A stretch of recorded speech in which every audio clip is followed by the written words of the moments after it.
যুক্তরাষ্ট্রের president Donald Trump ইরানের তেল দখলের ইঙ্গিত দিয়ে নতুন করে বিতর্কের জন্ম দিয়েছেন। স্থানীয় সময় শুক্রবার সামাজিক যোগাযোগ মাধ্যমে দেয়া এক পোস্টে তিনি বলেন, আরও কিছু সময় পেলে যুক্তরাষ্ট্র সহজেই হরমুজ প্রণালী খুলে দিতে পারবে এবং ইরানের তেল নিয়ন্ত্রণে নিয়ে বিপুল লাভ করতে সক্ষম হবে।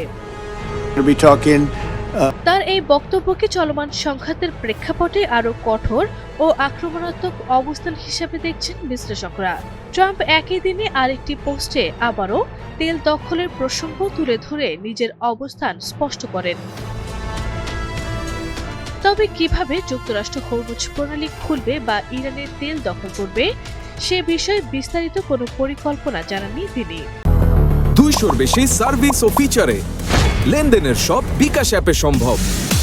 মার্কিন সামরিক বাহিনীর পক্ষ থেকে ইঙ্গিত দেয়া হয়েছে, সংকীর্ণ এই প্রণালীতে তেলবাহী জাহাজকে নিরাপত্তা দেওয়া ঝুঁকিপূর্ণ, কারণ সেখানে ইরানের ড্রোন ও ক্ষেপণাস্ত্র হামলার আশঙ্কা রয়েছে।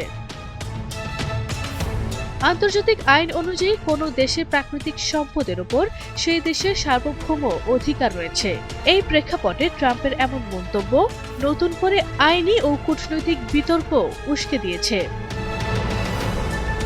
বর্তমানে ইরানে যুক্তরাষ্ট্রের কোনো স্থল সামরিক উপস্থিতি নেই, তবে চলমান সংঘাতে দেশটি ইরানের সামরিক ও অবকাঠামোগত স্থাপনাগুলোতে হামলা চালিয়ে যাচ্ছে।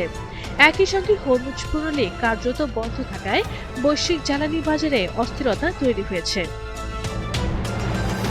মনে করা হচ্ছে ট্রাম্পের এ ধরনের মন্তব্য যুদ্ধকে আরও দীর্ঘায়িত করতে পারে এবং মধ্যপ্রাচ্যের পরিস্থিতিকে আরও জটিল করে তুলতে পারে। আরবি ইসলাম হিমু, এনটিভি অনলাইন।